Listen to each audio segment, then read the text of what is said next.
So welcome back to Professor Snyder's, that's me, Music Biz News. And I begin with a bit of a warning that this episode might be a bit depressing for most musicians. But remember that great music always evolves and great music survives, and that it's mediocrity, it's being average, that is the enemy, not AI or anything else. Mediocrity is the foe. Remember that as I go through this podcast. Okay, so have you ever heard of the dead internet theory?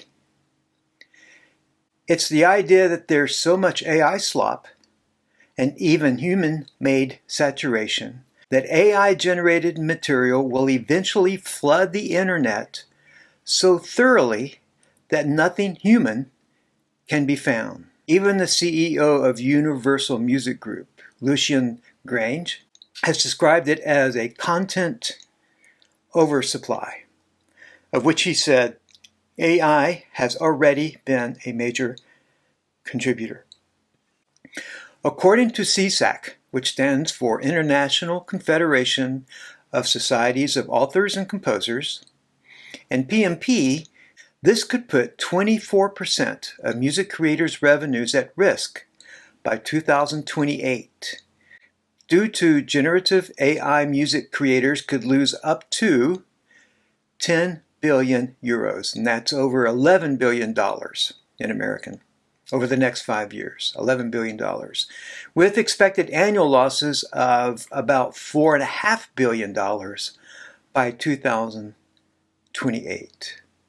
Meanwhile, platforms like Spotify and YouTube are already quietly incorporating AI to populate playlists and to suggest music.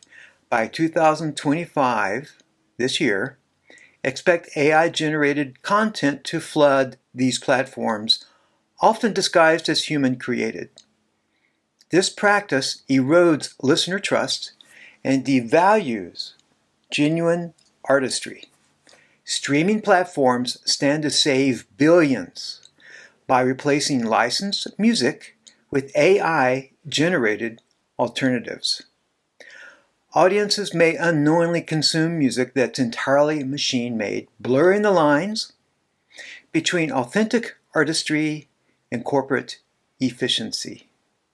The Copyright Office, you may remember, stated that music that is generated by AI, artificial intelligence, is not copyrightable. And for streaming services, this technically means that, like all other public domain works, that they don't have to pay royalties when the songs are played on their streaming services. Spotify and the others continue to pay for all of the uploaded music, regardless if they are AI generated or not. There's a financial incentive for AI produced music to flood the streaming services. And it's not just AI slop that is oversaturating music. The big artists themselves are flooding the zone. More recently, Morgan Wallen, Zach Bryan, The Kid Laroi, and Taylor Swift have all released projects that span more than 30 tracks. Major artists are also trying to capture attention in the age of content oversupply by releasing alternate versions of albums and songs and more remixes than ever. Take Republic Records signee Ariana Grande. She released 12 versions and remixes of her single, Yes and, last year, including sped up, slowed down, a cappella, extended, and instrumental variations. She released 5 versions of We Can't Be Friends, Wait for Your Love, 5 versions of The Boy Is Mine, and 6 versions of the album. Those songs are on Eternal Sunshine, flooding the zone with their own material. And new artists trying to break in are using AI to try and help become noticed. My source has started paying a fan to post hundreds of these AI videos generated in seconds using OpenAI's video tool Sora to TikTok to promote their artist's new single with the hope that at least one of the hundreds of videos will go viral. Also, marketers are promoting artists by circulating thousands of repurposed interview and live stream clips, user-generated content remixes, memes, live videos, and increasingly AI-generated videos on fan pages run or paid for by the artist or the record label's team. Using AI agents or video generators is clearly the supercharged next step for what's known as fan page marketing, which is the promotional method du jour in 2025. So where does this leave us?